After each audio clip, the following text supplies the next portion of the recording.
श्री माँ सरस्वती देवी नमः। नमस्कार दोस्तों, हिंदी साहित्य का इतिहास NCERT और उसके अंदर क्लास 2 चल रही है हमारी। तो आदिकाल का वीर गाथात्मक काव्य के बारे में हम बात करेंगे।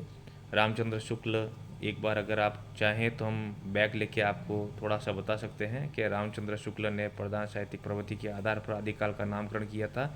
और आदिकाल के नामकरण के साथ साथ ग्रियर्सन जी ने जैसे चारण काल कहा, मिश्र बंधुओं जी ने प्रारंभिक काल कहा, हजारी प्रसाद द्विवेदी जी ने आदिकाल कहा, राहुल जी ने सिद्ध सामंत काल कहा। परंतु हमें क्या मानना है, जो रामचंद्र शुक्ल जी मानते हैं वही हमें मानना है। तो आदिकाल का वीर गाथात्मक काव्य के बारे में हम पढ़ते हैं। तो जो प्रधान साहित्यिक प्रवृत्ति थी उसकी पहचान के लिए 12 ग्रंथों को उन्होंने आधार बनाया है कि भाई इस 12 ग्रंथों में जो साहित्यिक प्रवृत्ति है, इसलिए मैं ऐसे वीर गाथा, क्योंकि इसमें वीरों की गाथाओं का जिक्र किया गया। तो वे इस प्रकार है। कौन कौन से प्रकार है?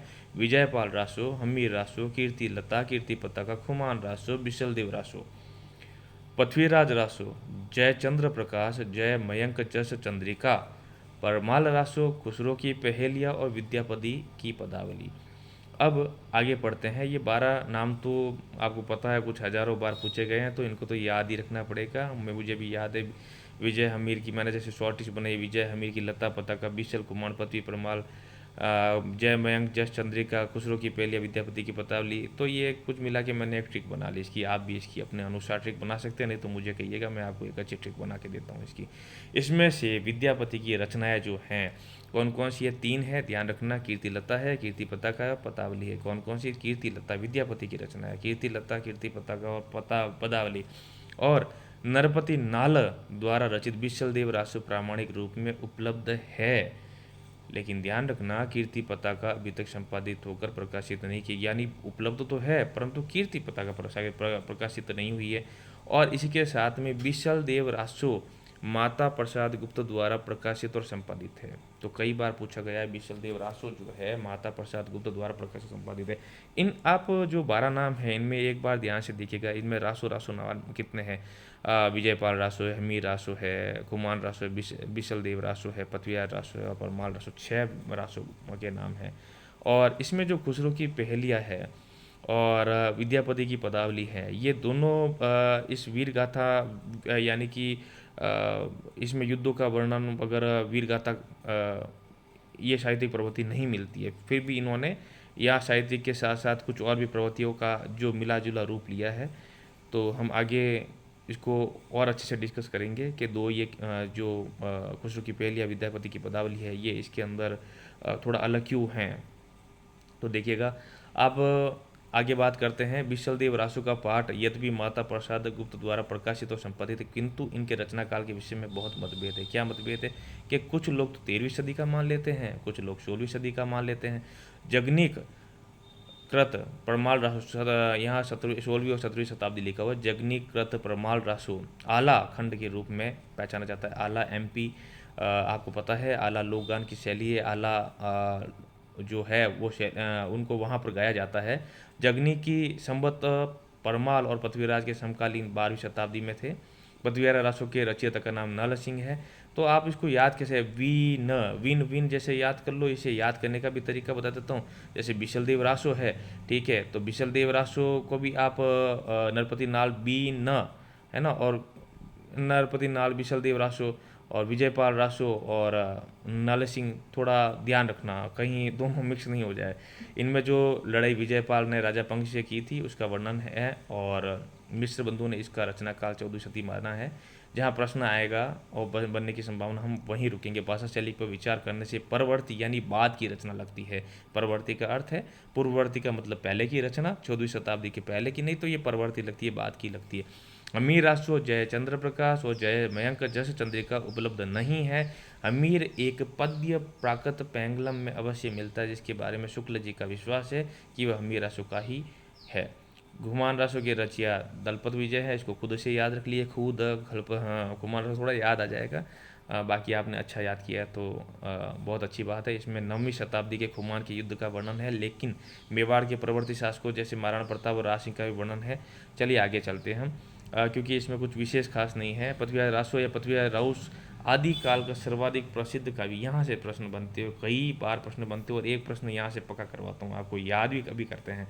तो इस काव्य का रचना काल और इसका मूल रूप भी सर्वाधिक विवादास्पद है। विवादास्पद कैसे हैं कि इसके रचयिता तो चंद्रबरदाई थे, आपको पता ही है, और पृथ्वीराज चौहान के अतरंग मित्र थे वो, दोनों साथ ही जन्म लिया था उन्होंने, और साथ ही वो उनकी जो अंत समय था वो साथ में ही था। प्राच्य विद्या के रूप मुझे इसके बारे में ज़्यादा बताने की जरूरत नहीं, सबने ये कहानी सुनी है। प्राच्य विद्या के यूरोपीय पंडितों ने इस ग्रंथ से मध्यकालीन इतिहास पर पर्याप्त प्रकाश डालने की आशा बांधी थी। अब ये फालतू की लाइन, परंतु डॉक्टर वूलर को जब पता चला कि भाई इसकी तिथियाँ, व्यक्तियों के नाम और इतिहास संबंध यानी मिसमैच हो रहे हैं, तो उन्होंने इस ग्रंथ को प्रकाशित करने पर रोक लगवा दी थी। तो अतः एक विवाद खड़ा हो गया था, जिसमें दो तीन ग्रुप बन गए। एक तो बने थे जो इसको प्रामाणिक मानते हैं, एक बनते हैं जो अप्रामाणिक मानते हैं, और एक जो अर्ध प्रामाणिक मानते हैं। तो अर्ध प्रामाणिक का तो हजारी प्रसाद द्विवेदी है, जो इसको अर्ध नहीं है भी और नहीं भी, अर्ध प्रामाणिक वो बीच वाला है, उनका रास्ता उन्होंने अपना लिया, वो याद रखना। प्रामाणिक जो मानते हैं वो अभी याद करते हैं, अर्ध प्रामाणिक मानते या अप्रामाणिक मानते हैं, उनको अभी याद करते हैं। तो जो प्रामाणिक नहीं मानते, देखिए आप ध्यान रखिएगा, ये जो लिखा हुआ है, जो प्रामाणिक नहीं मानते, प्रामाणिकता पर संदेह करते हैं, संदेह करने वालों में कौन कौन से हैं? एक तो गौरी शंकर हीराचंद ओझा, ठीक है जी, गौरी शंकर हीराचंद ओझा और रामचंद्र शुक्ल जी है, ठीक है। तो अब ध्यान रखना आप, इसमें गौरी शंकर हीराचंद ओझा, रामचंद्र शुक्ल जी है। तो यहाँ शंकर भगवान आ गए, यहाँ रामचंद्र जी आ गए, ठीक है। तो यह शंकर और चंद्र, और हीरा के साथ में भी चंद्र, ठीक है। गौरी शंकर, शंकर भगवान के साथ में कौन है? ये हीरा के चंद्र, और राम जी जो चंद्र है साथ में वो, तो ये अप्रामाणिक में आएंगे, ठीक है। लेकिन प्रामाणिक, अब यहाँ पर शंकर भगवान को मानने वाले, तो इधर विष्णु भगवान को मानने वाले, देखो श्याम सुंदर विष्णु भगवान का नाम है, ठीक है, प्रामाणिक मानते हैं। ये मोहनलाल भी विष्णु का नाम, विष्णुलाल पांडे भी विष्णु का, इसको प्रामाणिक मानने वालों में से हैं। मैं आशा करता हूँ आपको याद हो गया होगा। और नेक्स्ट चलते हैं हम, राष्ट्र में मध्यकालीन साहित्य में प्रयुक्त अनेक कथानक रूढ़ियों और काव्य रूढ़ियों का प्रयोग किया गया था। इनमें अनेक छंदों का प्रयोग मिलता है, इसमें चरित्र काव्य, आख्यायिका, कथानक आदि के लक्षण मिलते हैं, ठीक है। और राष्ट्रों में पृथ्वीराज के विभिन्न युद्धों विवाह का वर्णन है, ठीक है। और अब यहाँ से प्रश्न बनते हैं, एक प्रश्न तो बन गया, प्रामाणिक कौन मानेगा? अब बताइए आप भी, प्रामाणिक कौन मानेगा? जो प्रामाणिक मानेगा वो विष्णु भगवान वाले हैं, जो श्याम सुंदर दास और मोहनलाल विष्णुलाल पांड्या। इसे प्रामाणिक, अर्ध प्रामाणिक वाले जैसे मैंने आपको बताया था, हजारी प्रसाद द्विवेदी। और प्रामाणिक जो मानते ही नहीं, अप्रामाणिक मानते हैं, उसमें कौन से? शंकर भगवान वाले, गौरी शंकर हीराचंद ओझा और रामचंद्र शुक्ल जी, ठीक है जी। तो यही है, गौरी शंकर हीरा, इनको अलग अलग ना पड़े। तो चंद्र से चंद्र को मैंने मिसमैच करवाया था, थोड़ा सा ध्यान रखिए आप। तो राष्ट्र में पृथ्वीराज के विभिन्न युद्धों का, विवाहों का वर्णन मिलता है, और इसमें प्रधान जो रस है, जिसे अंगी रस कहा जाता है, वीर रस ही माना जाएगा। और राष्ट्रों में नायिका का नक्शिक वर्णन भी आया है ना। इनके विषय क्या क्या है तो देखिएगा, नक्शिक वर्णन है, सेना का प्रयाण भी होता है, युद्ध भी होता है, षड्ऋतु आदि का वर्णन भी होता है, और चंद्रबरदाई ने अनेक मन स्थितियों के चित्र भी खींचे हैं। लेकिन ये प्रश्न यही बनता है कि प्रधान रस कौन सा है? भाई प्रधान रस तो एक ही है, जो कौन सा है प्रधान रस? वो है वीर रस। और दूसरा, इनका छप्पय जो है अपना प्रिय छंद है, और सबसे ज़्यादा छप्पय का प्रयोग किया है इन्होंने, चंद्रबरदाई ने, इस ग्रंथ के अंदर, पृथ्वीराज रासों के अंदर। तो अगर प्रश्न पूछा जाए कि पृथ्वीराज रासों के अंदर कौन से छंद का प्रयोग सर्वाधिक प्रयोग हुआ, तो वो छप्पय छंद का प्रयोग सर्वाधिक हुआ है। चलिए हम आगे चलते हैं। बिसल देव रासों के रचयिता का नाम नल सिंह है, नरपति नाल है, माफ़ी चाहता हूँ। बिसल देव रासों के रचयिता का नाम नरपति नाल है। पाठ के अनुसार ग्रंथ की रचना 1155 ईस्वी में हुई, ये प्रश्न भी बन चुका है, किंतु मोतीलाल मेनारे के अनुसार इनकी रचना 16वीं शताब्दी में हुई होगी। बिसल देव रासों में शाकंभरी नरेश बिसल देव और भोज परमार की पुत्री राजमती के विवाह, वियोग और पुनर्मिलन का वर्णन किया गया है। प्रधानतः संगारी काव्य है, ये बस याद रखने वाली बात है। दो तीन प्रश्न इसमें भाई कौन रचयिता कौन है, तो नरपति नाल, ठीक है। रचना कब हुई? 1155, ठीक है। मोतीलाल मनारिया साहब ने 16वीं शताब्दी में माना है, ठीक है। और प्रधानतः क्या है भाई? श्रृंगारी है, क्योंकि बिसल देव रासो हिंदी काव्य में प्रयुक्त होने वाला 12मासा वर्णन सबसे पहले मिलता है, ठीक है। बिसल देव रासो में हिंदी काव्य में प्रयुक्त होने वाला 12मासा वर्णन सबसे पहले मिलता है, ठीक है जी। तो यहाँ तक तो हुआ हमारा बिसल देव रासो के बारे में हमने बात की। ठीक है, एक बार अगर फटाफट देखना हो तो आप देख सकते हैं। वीर गाथात्मक काव्य के बारे में उन्होंने प्रदान साहित्यिक प्रवृत्ति के आधार पर 2-3 ग्रंथों के हमने नाम पढ़े। अब आते हैं हम आदिकाल के अन्य कवि के बारे में पढ़ते हैं। आदिकाल, अब आपको जब पढ़ने का मन नहीं हो तो वॉइस में डाल के आप इसको यूट्यूब पे जो कहते हैं कम डीपीआई में उसको डाउनलोड करके, है ना, यूट्यूब में डाल के सोते सोते सुन सकते हैं, तो कुछ भी याद भी हो जाएगा। ठीक है, तो आदिकाल के अन्य कवि के बारे में बात करते हैं, जिसमें सर्वप्रथम हम बात करेंगे विद्यापति के बारे में। तो विद्यापति 14वीं शताब्दी, इनकी 3 रचनाएं प्रसिद्ध है जो हमने ऊपर पढ़ी थी, और एक और पढ़ा था कि जो संपादित होकर प्रकाशित नहीं है वो कौन सी है, वो आप ऊपर जाके देख सकते हैं, या तो आपको याद होगा। Very good. 3 रचनाएं प्रसिद्ध है, कीर्तिलता, कीर्तिपताका और पदावली। कीर्तिलता ऐतिहासिक महत्व का छोटा सा प्रबंध काव्य है। विद्यापति ने इसे कहानी कहा है। मध्यकाल में ऐतिहासिक व्यक्तियों का, अब देखिए, कीर्तिलता ऐतिहासिक महत्व का छोटा सा प्रबंध काव्य है। बस ये भी प्रश्न बन रहा है, कीर्तिलता किसने लिखी? विद्यापति ने।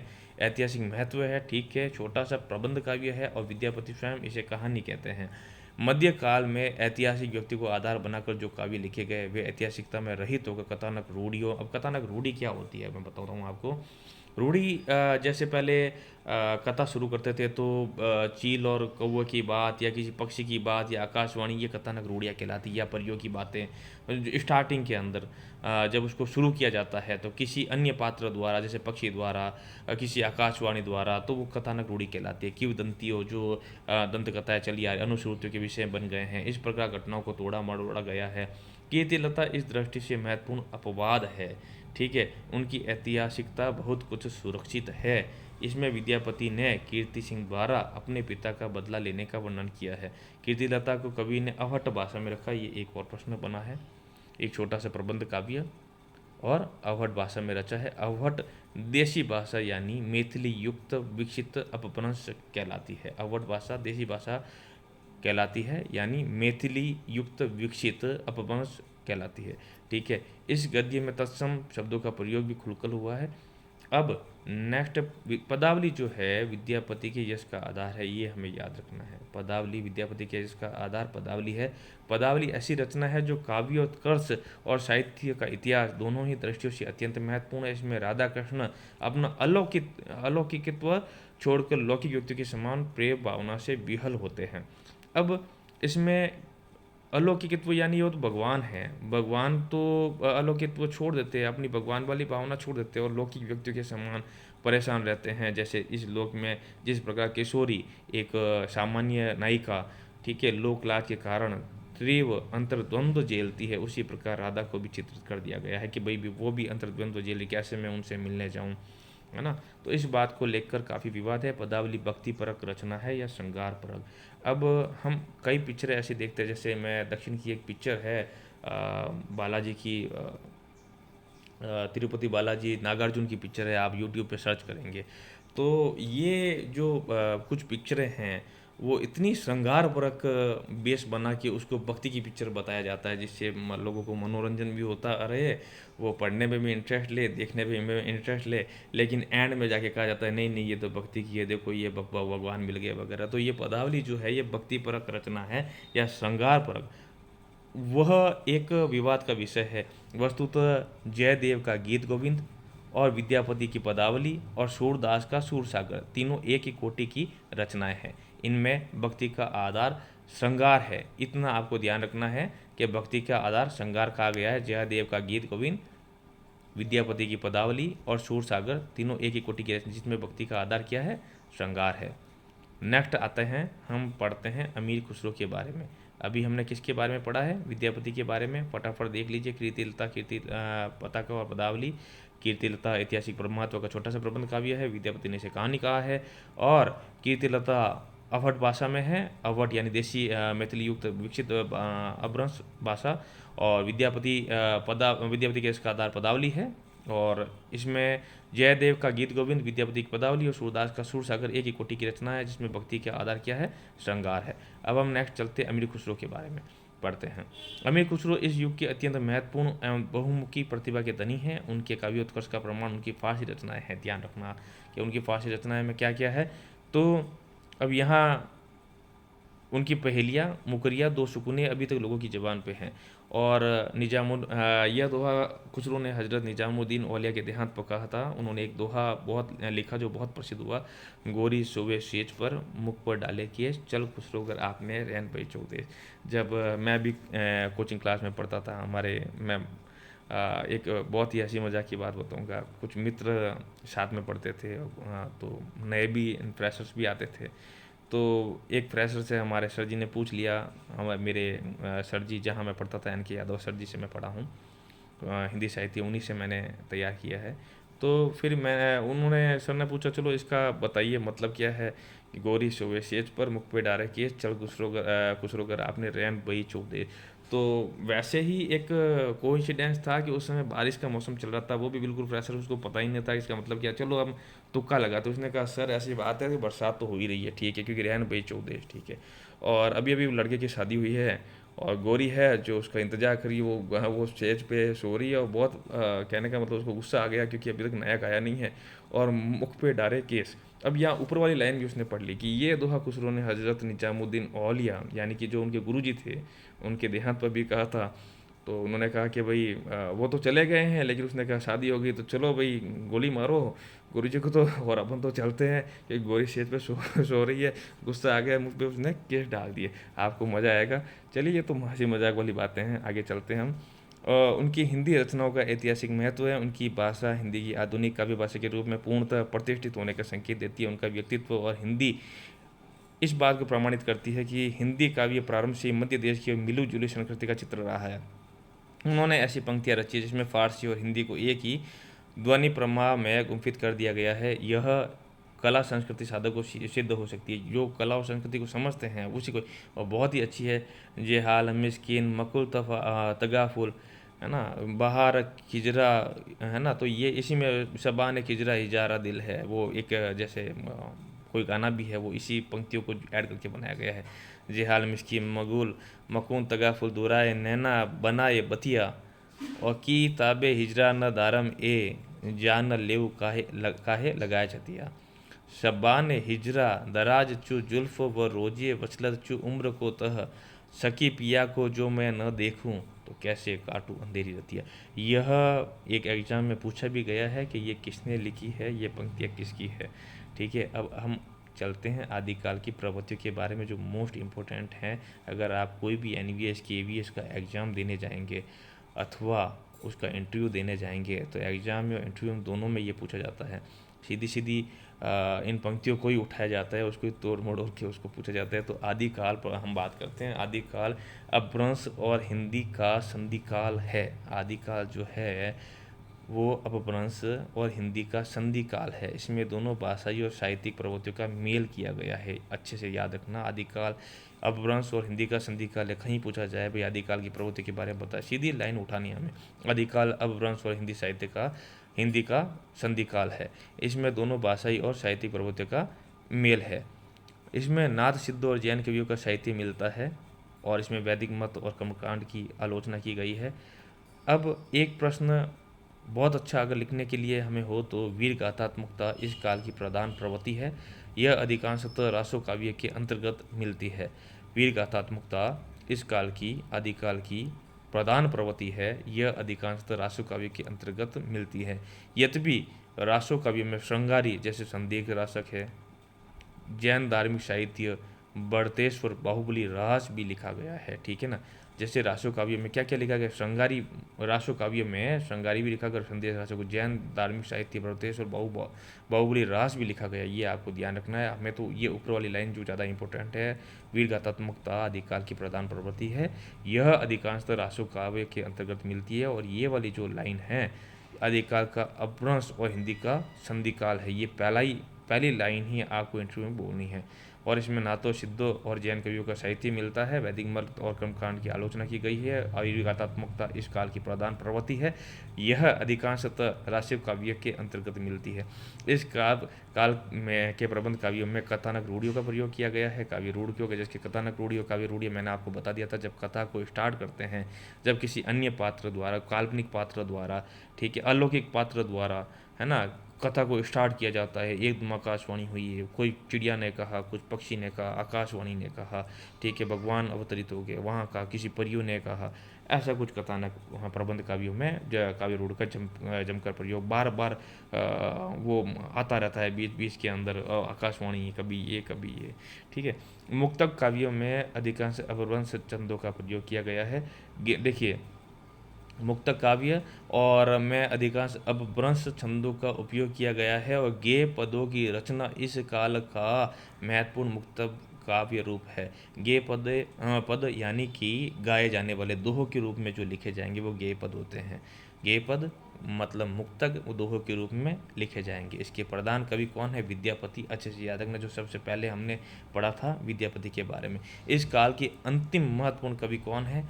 विद्यापति ने अपभ्रंश और आधुनिक भाषा मैथिली दोनों में रचना की है। अंतिम महत्वपूर्ण कवि विद्यापति ने अपभ्रंश और आधुनिक भाषा मैथिली दोनों में रचना की। इस काल में थोड़ा साहित्य गद्य में भी लिखा गया है, जिसकी सूचना हमें दामोदर पंडित के उक्ति व्यक्ति प्रकरण जैसे ग्रंथ से मिल जाती है। थोड़ा साहित्य गद्य में भी लिखा गया है, ठीक है, जिसकी सूचना हमें दामोदर पंडित के उक्ति व्यक्ति प्रकरण में मिल जाती है।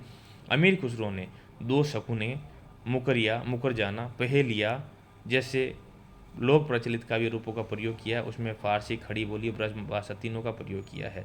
चलिए, हमारा आदिकाल जो एनसीईआरटी के अंदर है वो कंप्लीट हुआ। आशा करता हूँ कि आपको पसंद आएगा और इसमें जो कमियां हैं जैसे आवाज़ प्रॉपर नहीं आना, लाइटिंग वगैरह अगर रह गई हो, यद्यपि मैंने बहुत कोशिश की है इसको कमियों से दूर करने की, हम कमियां ना रखें इसमें, फिर भी आप कमेंट बॉक्स में ज़रूर लिखना। मुझे पर्सनल आप मैसेज कर सकते हैं और हमारा जो टेलीग्राम ग्रुप है उसे ज्वाइन कर सकते हैं।